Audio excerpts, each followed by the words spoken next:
fresh off UFC 259. Did you enjoy it, Donald? First of all. Oh, hey, no. I wanted to ask you. Honestly, it was a bit wet, man. It was a bit. It was an anticlimax overall compared to what I was expecting it to be, and honestly, very little delivered. Very little delivered. You know, I mean, we'll run through each one probably in more detail, but overall, what I was expecting and looking forward to versus what happened, that could have been. I mean, I think the first one I said to you was, I'm glad that went on pay-per-view because I would have been pissed. Do you know what? It's just funny because it was almost like a little bit of a perfect storm in a way for it to disappoint. It was almost set up to fail because obviously when you get a free title fight main card, everyone's nuts. Like we're all excited as we would be and everything. And then the prelims smashed it. It's like, you know, unless the 5 main fights were all carded fight of the year contenders, it was a bit of a disappointment. I kind of feel. Do you know what I mean? Like I feel like it's crazy. It was almost possible for it to deliver what I had in my head as being the expectation, isn't it? I was scrambling for the link. I was like, fuck, Fight Pass cancelled. Oh, it's not on BT yet. Oh, I gotta find the link. Because I was just seeing the knockout. I was just like, it's not even on TV yet. What's going on? And I was pissed, and again, I messaged you saying I must have jinxed it. As soon as I dropped into the site watching, I was like, everything just went quiet. Like, what? You know what? Why don't you sit the next one out? Next one out. It's all right. You just get an early night that one, isn't it? Just watch it afterwards, man. I just, oh man, it was weird, man. I think that there's a couple standout fights, and this is probably what we were harking back to when we've been saying this. MMA is never gonna be the fairy tale ending, never gonna be what you want it to be. But like, I feel a little bit disappointed in a way, but after the fact now, I'm seeing certain people shining. I'm seeing certain people like moving, getting a bit more eyes on them. You know, we should just dig into. I think honestly, one of my favorite bits of the night was Dominick Cruz and his powerful win over a younger, upcoming guy that looked like he was doing bits, and even the little chat, you know, Cruz has passed it and blah blah blah. Cruz is like, okay, we'll see. Hey, bro, he ain't lost a step. He's been away for, obviously he was in the title fight with Cejudo when like last year sometime for all of about 5 or 6 minutes, and before he got stopped in it. But beyond that, we ain't seen him for you know, like 5 years, something like that. It's been it's a long time, and he ain't missed a step in it. It was nice to see that it was still in him. Do you know what I mean? Like I almost feel like it was a bit of a make or break for Cruz, this one, because you know, he looked great against Cejudo. He's had multiple injuries over the last however many years, and he's been out for however many years. If he'd have come in and looked less than his old self or looked less than impressive in this fight, is he gonna, like, are we gonna want to see him again after that? Do you know what I mean? So the fact that he looked so good, and not only did he obviously get the win, but he did it in a way that was a very Dominick Cruz fight. His footwork and everything still there, and yeah, it was nice to see, man, and I'm happy for him. The call out at the end was a little bit weird. Super weird. So I was going to say, I was like, what the fuck? Yeah, Han Huldenberg. Kemp.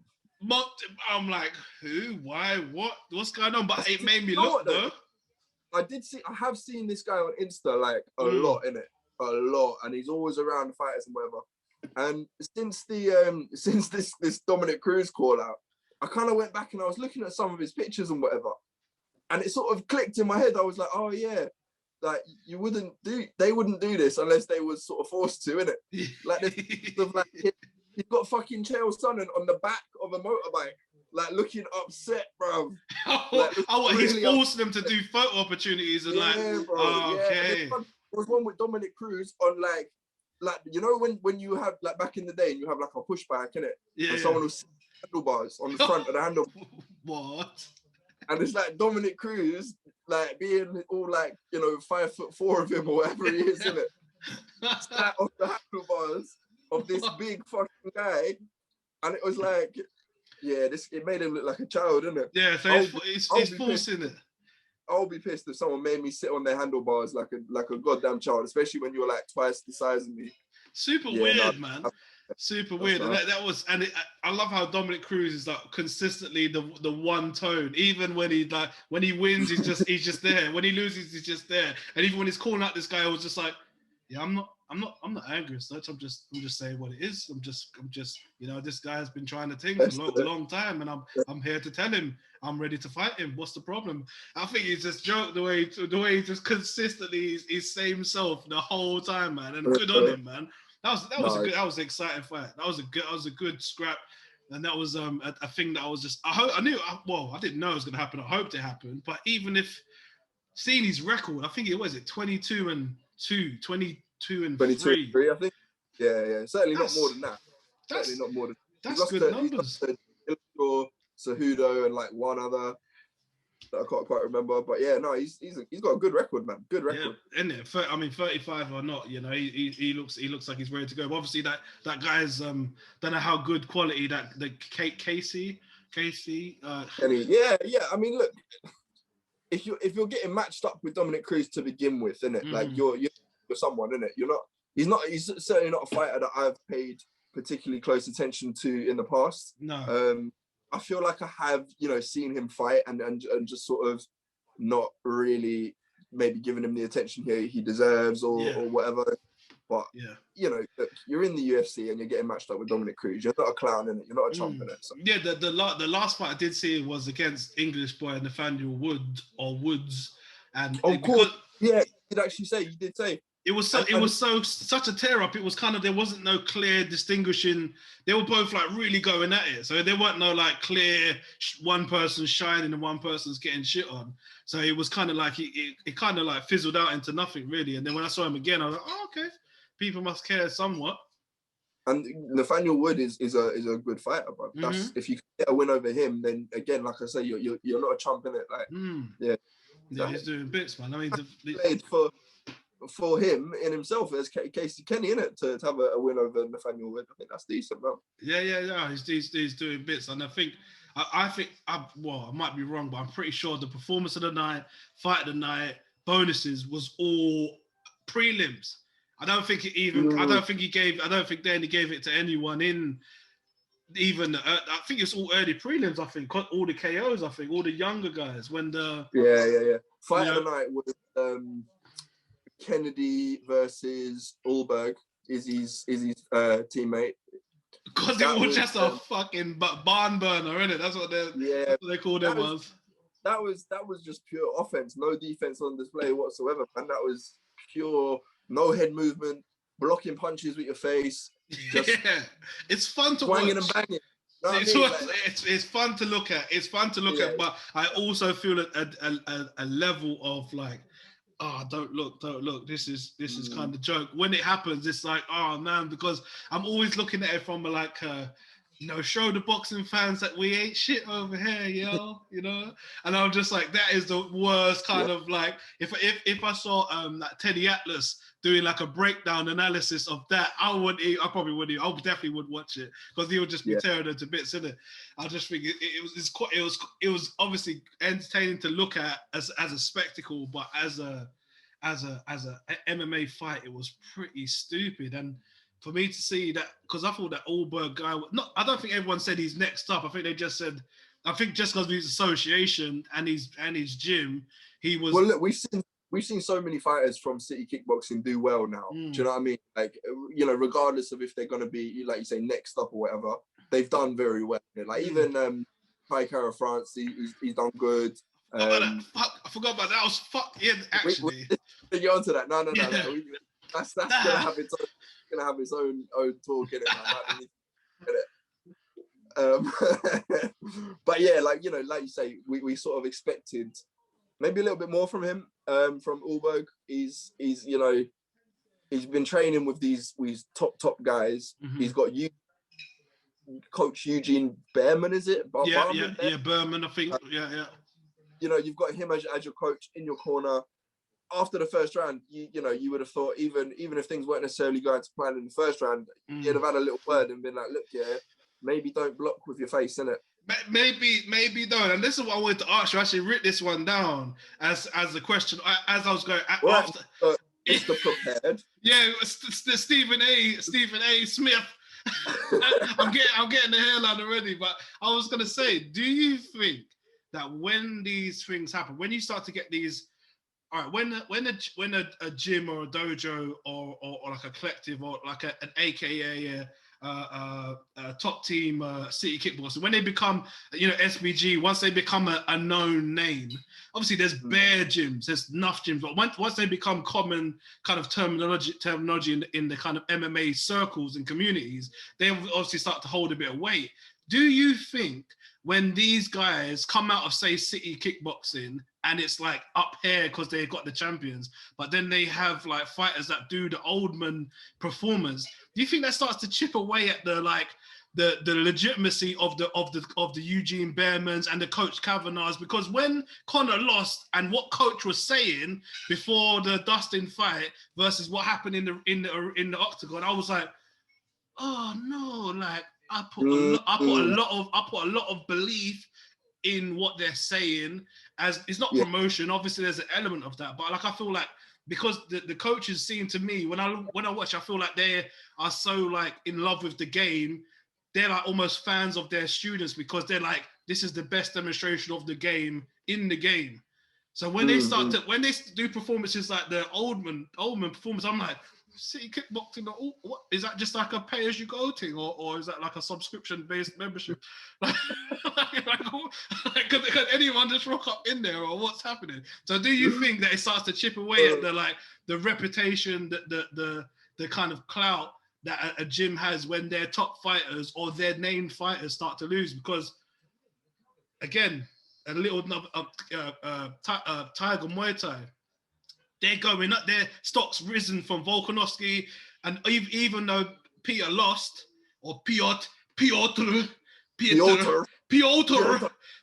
Yan, even though he lost, he was kicking ass. And I don't think that they've already still been posting about him and blah blah blah. So, do you think that it takes anything away from the gym when their guys get bashed up the way they do? I think in the short term, yes. In the short, I think. Okay, it's interesting because you mentioned Tiger Muay Thai specifically, right? They've been at the top of the game for so long now, and they've had sort of so many proven champions, contenders, whatever top level fighters. That because they've been at that level for so long now, I think if Petr Yan come in and look like a clown, that's not going to take away from Tiger Muay Thai because they're so well established. But when you get someone like maybe an SBG where they've almost got like this one figurehead, and that's kind of not everything, but a lot of the and I don't want to say legitimacy, but I'm trying to find a better word. I know. Prestige. Prestige of the gym is sort of so focused around one guy, and when that guy loses in the short term, I think it definitely does sort of take the shine off that kind of image we all had in our head of, I mean, especially like you say, you mentioned Coach K. I'm with you, innit? Leading up to the Dustin fight, I'm listening to what this guy's saying, and I'm like, yes, can't wait. It's about to be peak, yes, bro. And I'm sort of hanging off his every word. Where now, if say for example, the Dustin and Conor rematch gets made, we all know Coach K is going to come out and we've addressed this and we've addressed that, and he's Conor's the best he's ever looked at. I'm going to be sitting there like, swear down, yeah, really. Yeah, again, maybe that's nobody's fault other than mine and maybe yours as fans, that we probably ham it up a bit much. It should be like, people are people and fighters are fighters, and they have off days and they have good days, and as we all know, but like, Christ almighty, when these, like you said, if there's like quite a clear spearhead of the whole thing, there's that one guy that's just pushing everyone through and everyone's D12 in them, and you got all the rest of D12 behind Slim Shady. It's like, maybe not. But again, I don't think, I think not speaking to Eugene, but listening to what Eugene says, how he says it, and looking at, even going back to some of Izzy's kickboxing fights, and when he went back to the corner, Eugene was there, and listening to what the conversations they were having, they seem to be on their shit. So when Oldman did, is it Oldman? Oldberg. I've said Oldman like 4 times. When Oldberg. I'm assuming everyone watching knew what you meant. It's fine. Look, when Oldberg just was doing a headbutt in his hand, I was just like, yo, wonder what he was saying. I know what you mean. I'm interested to see what that, not even just during the fight in the corner, but afterwards. What's the kind of, I mean, obviously maybe not immediately, like don't like kick a man when he's down kind of thing. Like, what the fuck happened? Fucking idiot. But like after, you know what I mean? Like the next day we reassess what went wrong there. Was it like, okay, you did that thing you always do of getting punched in your face, bare and not moving your head? Or was it like, yo, what the hell was that? Like, is this a weakness that we knew he had previously? Or is this something that was specific to fight, and we need to work why it happened, kind of thing? Do you know what I mean? What a weakness, though. I mean, it's hardly like a like something like on the shelf and hard to get to. It's like you get punched every time man throws a punch. Like he's the sickest fighter, yeah. But you know what? If someone throws a jab and a left hook, he can't do nothing about that.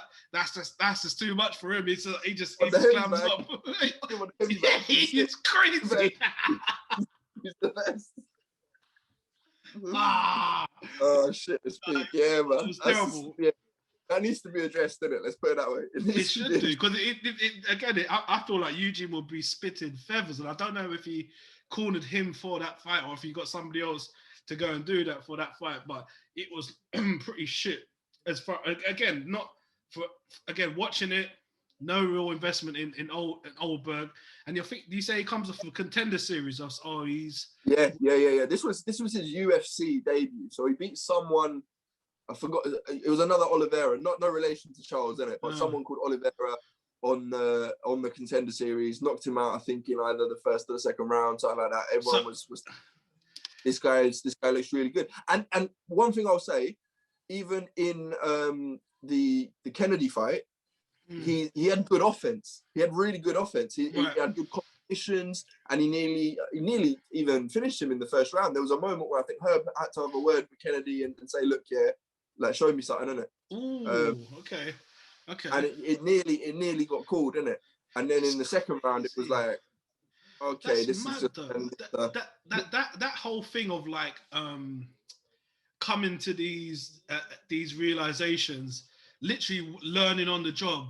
It's like, okay, he's been fighting up until that point, but he's still learning. We're still learning through experience, and it's like you've got to that point. So if he's knocking out the guys in Contender in the first and not really going through wars, he's got good offense, so he hasn't really had to sharpen up his defense.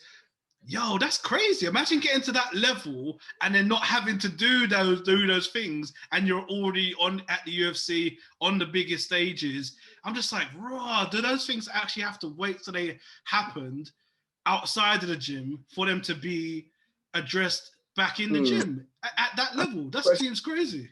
That's a good question. And I feel like that needs to be answered by someone who's had a fight. You know what I'm saying?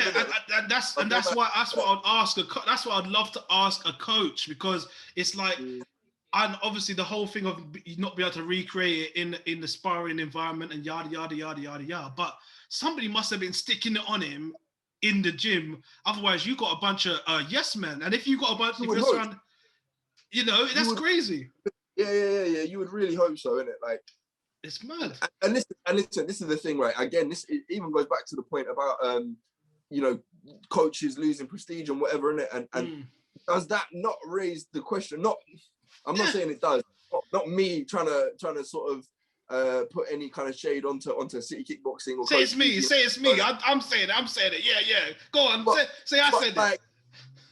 Does the fact that man has gone and done that, does that not does it not beg the question, what are you doing in sparring or even in the gym, whatever drill you might be doing, does that not beg the question? Are you doing enough to work on this, or are you just throwing man out there and going, see what happens? Do you know what I mean?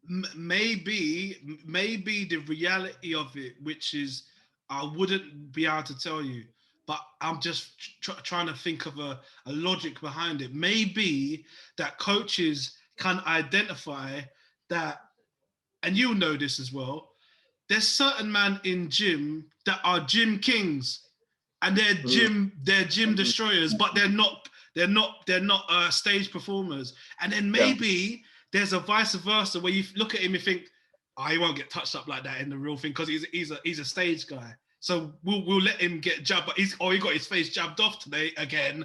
So it's all right though, because he won't do that. Maybe there's some kind of like recognition. They say because he would have, Izzy must have dropped a 1-2 on him a couple times. They're big lads, big enough lads.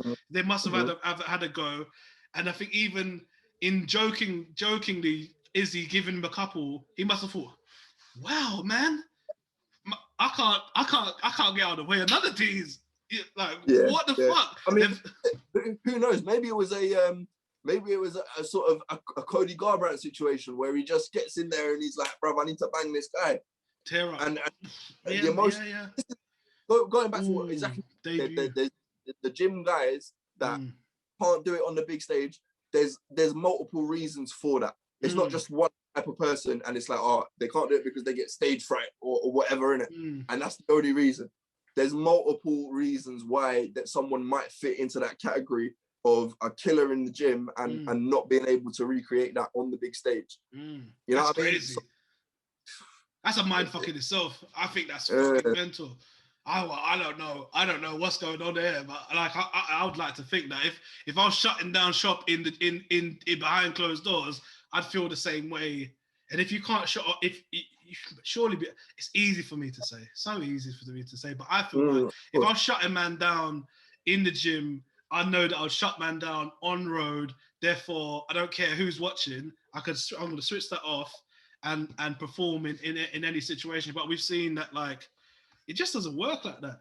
It just doesn't seem to work like that. And how complex is the mind that it would allow you to be the bully within your. They say only bullies can only bully people they know, because that one bully in the school that as soon as he goes to the next rival school, he ain't really saying nothing. But when he comes back to school, he's that guy, and it's such a complex thing. But as far as the question of has that not been seen in the gym beforehand, I would love to ask Eugene, and if I ever get a chance to ask him, I would love to ask that question. I've written it down specifically to ask a coach. I'll just be like, what the fuck happened? Head movement? Question mark.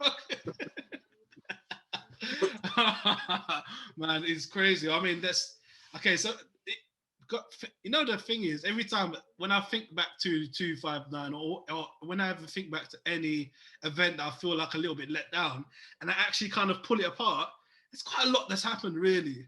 Yeah, there's talking points galore, innit? Do you know what I mean? Like, and we haven't even got past the fucking prelims yet. Like, there's points galore in it. That was certainly one of them, man. Certainly one of them. What's the standout for you? Fight or moment? Fight, because there's bare moments in it. I'm like, just fight wise. What's your favorite?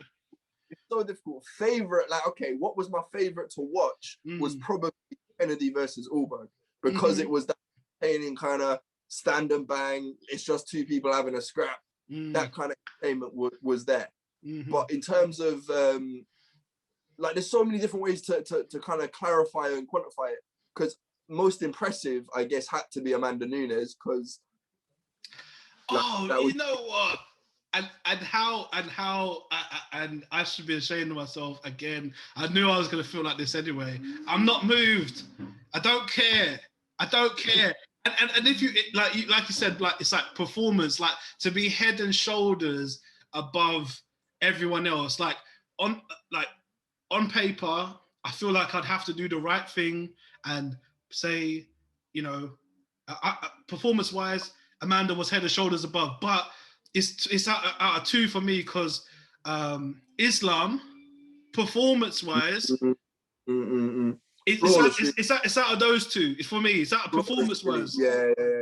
No, that was a flawless performance, really, from Islam. Like, I think you could say the same thing about both him and Amanda. Is that you wouldn't necessarily have, like, you would be harsh to expect or want anything more from them in that performances. Do you know what I mean? Yeah. Like, I mean, obviously, because she literally didn't take a punch and just managed to TKO and submit someone in the same fucking fight. Like, how do you? Yeah, she went. Like, I'm sure she done the triple. Did she not punch her, rock her, get her on the floor, and then choke and armbar her? Yeah, so you've essentially got a TKO and 2 submissions. in one match. But they can't fight in the space of about 3 minutes, bro. Oh man, and like she, that was an assault. That wasn't a fight. That was an assault. Like, yeah, it looked like she was just you know, a dude manhandling a woman that hadn't had any combat experience before. That's what it looked like. And she was a big lad. She's a big lad. And that's all that they really said. And then go on.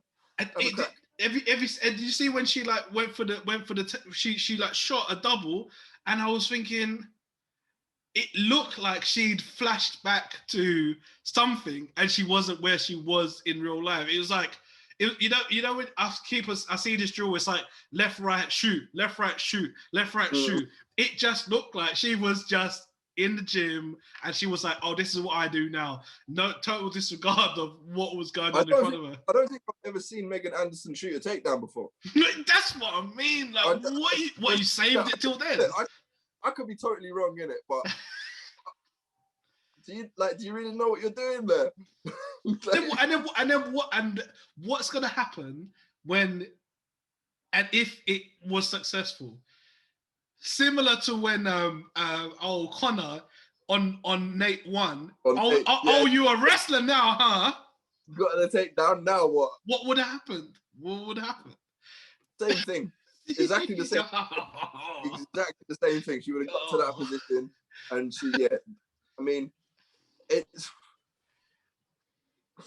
okay. Let me ask you something now. Is it the level of competition that makes it, like, obviously you said you don't care in it. I'm not gonna try to sit and act like I care hugely in it. Either.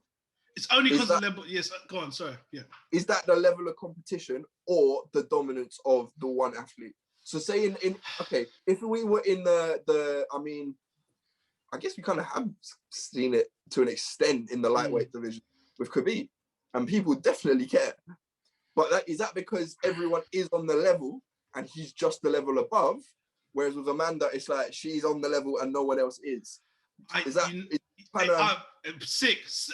That parallel made it more apparent of how much of a cunt I am, because there was a time when I did not like Kabwham, man. I tell you the truth. There was a time when I was like, fuck this guy. That type of fighting is not a true representation of X, Y, Z, and blah blah blah blah blah, until he found his competition. Then when he found his competition, when he started to get to when he started, you know, when it all really turned the corner for me with Kabwham was after Michael Johnson. After that, right. I was I was like, yo, this is an unstoppable thing. I thought it was gonna get to a point of like, that's the most you can get, but a real G is gonna come and put it on you. But when he did what he did to Michael Johnson, it changed it around. And the only reason at the moment why I'm probably like the way I feel about Amanda Nunes is because of the lack of competition. And that's not saying anything about like, that's nobody's fault other than that's not Amanda's fault. I don't think it's anyone's fault. I think it's a factor in the youth of the sport, especially the women's division. Do you know what I mean? Like, yeah, we was growing people watching UFC when women came into the sport. Yeah, do you know what I mean? You can't really say that about any other. Like, admittedly, yeah, cool. But there's people that they don't like women's football because it's not on the same level as the men. But women have been playing football. They've been given a good enough run for someone to get to these kind of levels to make people interested. Women MMA haven't really been given that opportunity yet. Do you know what I mean? Yeah. Like, I feel like, you know, in 10, 20 years, there could be a fucking stacked 145, 135, 125 and 115 division in women's MMA in the UFC. But they haven't had the time to build that up yet. Yeah, it's not coming to its full maturity, and it's good on the people that are kind of not or exploiting it now whilst they can, because I am sure that Amanda Nunes would do a very similar thing to a much better, stronger, higher skill level than decorated, blah blah blah. It's just such a shame for her specifically, because it doesn't draw me in, because I know what's going to happen to the point of like, you know, even when Mayweather was fighting, it was like there was still an element that he could lose. There was something in there. There was something that you could have a go there and be like, I want to see him lose, so that's why I want to tune in. Or there's this is a new look. This is a young Mexican. This is a power puncher. This is this. There is nothing at all that I've seen that there's no one fighter that Amanda Nunes can't beat up. Inside the ring, outside the ring, if she sleep deprivation or not, she is stomping on all these women, and it's not a shame for her because she's getting paid, she's decorated, she's going, she's physically untouched. I don't think she was even sweating after the fight. So good for her. She's having a blast in it, but like for legacy wise to be like. That's why I never rated Ronda Rousey, let alone her stink attitude when it comes to losing. I feel like the depth of competition at her prime was even shallower. And then when Amanda Nunes come along, I was like, yeah, that's what we've been waiting for, man. That's what we've been waiting for. Like that's what it's about. And then she's now. I wish there was 4 Amandas, and then we could all have a real. Yeah. A real go and who's what. Right now, it's so obvious who's going to win. It's hardly any point of even watching sometimes. I mean, we were even joking about it when we first talked about this fight, however long ago it was. We were, and I remember saying to you that there's the smallest part of me wanted to say that I think Megan Anderson's going to win, just on 1 in a million chance it happens. I'll be like, yeah, I called that. I knew it was going to happen. Yeah. But even then, I was like, yeah, no, but okay, let's be serious now. I don't think that's going to happen. There's not a chance in hell that that's going to happen. Do you know what I mean? It's like, there's not even really a conversation to be had before or after the fight about it in terms of, could it have gone any differently? Will it go differently next time? There's none of that conversation to be had. No, again, it's just, as a fan and as, I don't know what it is in me that feels sorry for her, because I'm sure there's not one bone in her body that feels any kind of anything about it, but I'm like, oh man, it's like, because again, Conor said that thing in that interview. He was like, questions and options are good. Like, that you need to be like, oh, what does Khabib look like against that? Or what does so-and-so look like against that? If there's no questions, then it's like, what are you gonna retire? Just give them the belts and then they can crack on? And she's young enough to not even do that. So she's sat on top of this mountain. It's not even a mountain. It's probably just like a shallow hill of like, you know, top level performers that she just kind of like, user ain't ready. I just hope that there's somebody in another promotion that could that could come over and to add some spice into that, just so I can see Amanda go hammer and tong with an equal level of strength and technicality and just martial arts skills. Otherwise, if she retired today, I feel like that'll be such a shame, man. That'll be such a shame. It'll just be, it will almost, I feel like it might be forgotten. It wouldn't, but it would, because you know how you say like, it's like Aljamain right now, like, you're the champ, man. You ain't no paper champ. You're the real champ. You're the real champ. You can legitimately say that, but we all know. And in 5 years' time and all the rest of it, like Ronda Rousey was a pioneer, and so she was doing things first, so she's always going to be remembered. But fucking hell, I'll be pissed off if Ronda Rousey is still spoken about in, say, 5 years' time, and everyone's like, Amanda who? Oh, that made me sick. I know it's going to happen like that. Nah, man, that would be awful. That would be, that can't run, man. That can't run. You've got to do something about that. But the only thing that can be done about that is inject some steroids in some tiger shark hormone into the females and some anabolics so we can get them to the level they need to get to. And the girls come in there with the chin and big ass hands and that, and then we could have a scrap.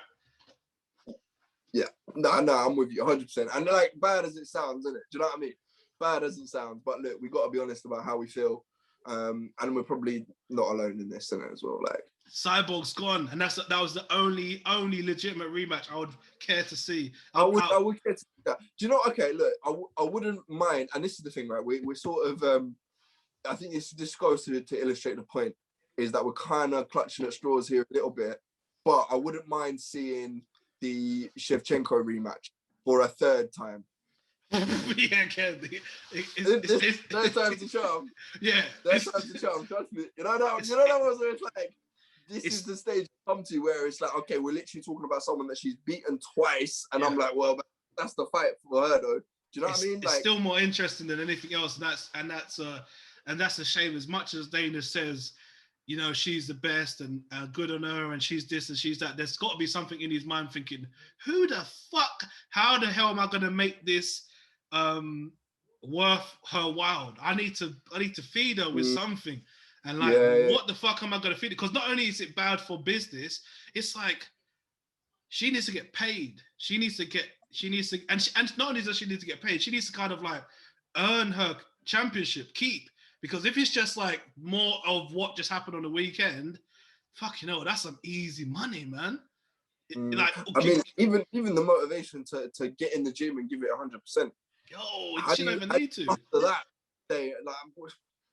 but she doesn't until she does, if that makes sense. Mm-hmm. Yeah, I mean? As soon as that happens, as soon as that rivalry sparks, then we could say, Amanda, sick, that was a thing, and then she'll go back in, super vexed, and then imagine that fight. Even if she lost to it, it would be good to be like so easy that she didn't even bother, took her foot off the gas, got sparked out by somebody that woke her back up, and then she started hammering again, and that would be more interesting. Because right now it's looking dull as dishwater, and that, again, it's nobody's fault, man. It's nobody's fault. It's nobody's fault at all. 100%, man, 100%. And moving on, shall we move on? I think we stay in Brazil.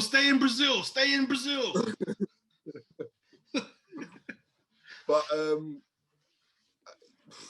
where to next? Thiago. Okay, you want to go down? Yeah. All right. Okay. This one's gonna upset me. I can feel it already. This conversation's gonna upset me, innit? Fight of the night that could have been. And I know you as well. I know you. You're tough with the love, innit? You're a tough love type of cat, innit? And that you're gonna upset me. I can feel it now. I thought that was the. You called it though. You said, not only did you say Rakic was gonna win, I looked at all of his tape. I was like, this is gonna be spooky. Dead. Worst thing. Thiago needs to have a word with himself or you, perhaps, innit? Because like I say, I know you're strong with the tough love, innit? I've been trying to get hold of these people. He needs to have a talking to, innit? And the thing is as well, what annoys me the most about Thiago, right? It's not like okay with Khalil. Remember Khalil? And we had a conversation about him just not necessarily being present. You know what I mean? Not necessarily he could have done, and having this ability, but not necessarily making the most of it, and all of this. And Khalil sort of was having his little pity party, and it wasn't a good look for anyone. I would almost rather that than Thiago, who knows it, but still hasn't done anything. He knows it. he knows 100%. He knows that there's something wrong. He knows that he's not giving it. And you know, look, I'm not in the guy's head. I'm not in the guy's body. I don't necessarily know if it's, you know, his knees. He's had 2 fucking reconstructed knees. I don't know, innit? But if that's the case, I'm fucking fighting it. That's it. I mean, maybe that's the case of he. You have to have that like almost borderline in denial, unrealistic belief in yourself to even do this anyway for a living, because it's pretty fucking mental to say, you know what, mum, I ain't gonna get a job. I'm gonna be doing this from now on. You'd be like, huh? So that's like a prerequisite to even get into the fold of doing this professionally. You know, I mean, again, it's just, you know, footballers, you've got like what, 22 chances to make a team, and realistically, you've got like 15 out of however many thousands of people to get to become. It's like it's so disproportionate. Like you can get smashed to bits, kicked in your face, kneed in your face, and then probably get like a couple thousand quid in your pocket, and then you could be medically retired, and you've put it all into that. Or you can have a prolonged career that's like a lightning strike as far as it being legitimately an option. So I understand you have to be a bit mental, but maybe Thiago needs to see it himself, you know, because he must be watching these tape back afterwards, because it was tentative. It was unaggressive. It was not even like kind of like, you know, chess. You know, it wasn't like a Whittaker versus Till in its like it wasn't even that. It was kind of like, when do I have to do something before the referee tells me to do something? I was like, what the fuck am I looking at, man? I was just like, I can understand why Rakic, hopefully I'm saying that right, Rakic was doing what he did. And fair play to that guy. He could have, because it's arguable he did an Izzy versus Yoel. Like, you're the smasher, come to me and smash, innit? So I kind of get it. Still looked ugly, still should have done more, but I could kind of get it more. And I think, do you know what? Funny you even mentioned the Izzy and Romero fight, and I might get a lot of stick for saying this, innit? But I think that Rakic, when they was reading out the scorecards, I was more confident in Rakic winning than I was of Izzy beating. I feel like Rakic did more to beat Santos than Izzy did to beat Yoel. Yeah. So in that respect, kind of almost in that respect, because I was reasonably confident that Rakic had taken that when they were reading out the scorecards. Yeah. And then, you know, this is not to say, oh, Romero should have won. Fuck, none of them should have won. Neither of them should have won. But when I was watching the Izzy and Romero fight, I was like, what exactly are we judging here? Crazy. What can you judge this off? Yeah. Who did anything? You know what I mean? Whereas with the Rakic fight, it was you did very, very, very little, and you did even less. Less. So that was sort of a little bit more clear to me who was, you know, I mean, who should get the nod, isn't it? So in that respect, I can forgive it of Rakic more than Thiago, innit? Because he had to, and Thiago had to do something in this performance, because he was already kind of getting on that pile of like, can he? Maybe it was a bit early. He needs a warm up. So he had like a couple of excuses. He had a couple buffers that we could see. We can allow for growth and rehabilitation, yada, yada, yada. And me talking like I'm some fucking medical, you know, whatever. He needs to be, you know, he needs a couple of warm-ups. But we know that. As just seeing it as a fan, it's quite obvious that you come back in, you need to test the water. And for me, I was all in on Thiago winning, because this was the time when he had no option but to do the full output. Because before, you might have had to hold something back. I could allow it because medically, yada, yada, yada, yada. But wow, John Jones John Jones gets more wins when he's shooting pigs from helicopters and training dogs than most other people do when they're actively pursuing what they're doing. Are you telling me that he kicked both his knees out of whack to the point he can't even fight anymore? What? He's disabled him. I wouldn't have used those words, but he's taken away his ability to feed his family. That's what John's done from a helicopter. John's kicked his knees out, and not whilst he's kicking his knees out, he kicked his soul out of him as well. Imagine that. I think that is the more important thing. I think that's the soul more, out of somebody. Man took his soul in it, and I feel like that phrase gets sort of a little bit thrown around, a little bit, you know. But this is what John Jones does. This is what John Jones does, isn't it? Like I can't necessarily think of anyone.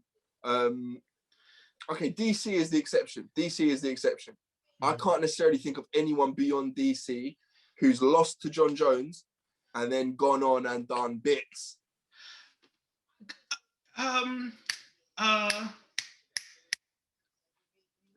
Chimaev's training partner, and I'll keep. Yeah, what anyone other than when he fought John Jones again, he was looking so good, man. He was looking so good until he got back in it with John Jones, and I think he's really good, man. If he was born in like a different year, different 10 years up or down, he would be a belt holder, man, for sure. Okay, yeah, really good. I'll give you that, and it just essentially took John Jones 2 fights instead of 1 fight to take his soul in it. You know what I mean? Yeah. But the rematch went very badly for him, and since then he's done. In it, you know what I mean? So, but yeah, like I said, this is what John Jones does, man. This is what of someone who's had the fight with John, lost, and then looked a shell of their former self. You know, and obviously I don't want to write off Dominick Reyes right now, but he had the night of his life against John Jones. Nearly did enough, and then Jan just beat the shit out of him. How? Imagine the what Thiago did with John and that fight, and it's like that must be the biggest mindfuck ever. I think like Reyes is big. He mustn't be able to sleep. He mustn't have been able to sleep for the longest time because of how close it was, and not only how much he must have wanted an immediate rematch, and how much he genuinely must have felt like I deserve an immediate rematch, and Dana's gonna want to see an immediate rematch because of yada yada yada. He will never again have the opportunity to do that again ever. That must be something real difficult to handle, because boy, did he look good versus John, and did he look average versus Jan, man? Whew, yeah, we've seen him look average before as well. Yeah, not to shit on man or whatever in it, but yeah, we've seen him look average before in it, and I said, I think I've sort of used this phrase before where he had the night of his life against John Jones. Everything, it was all leading up to that. And, you know, he put on a performance that I don't know if he can even muster again.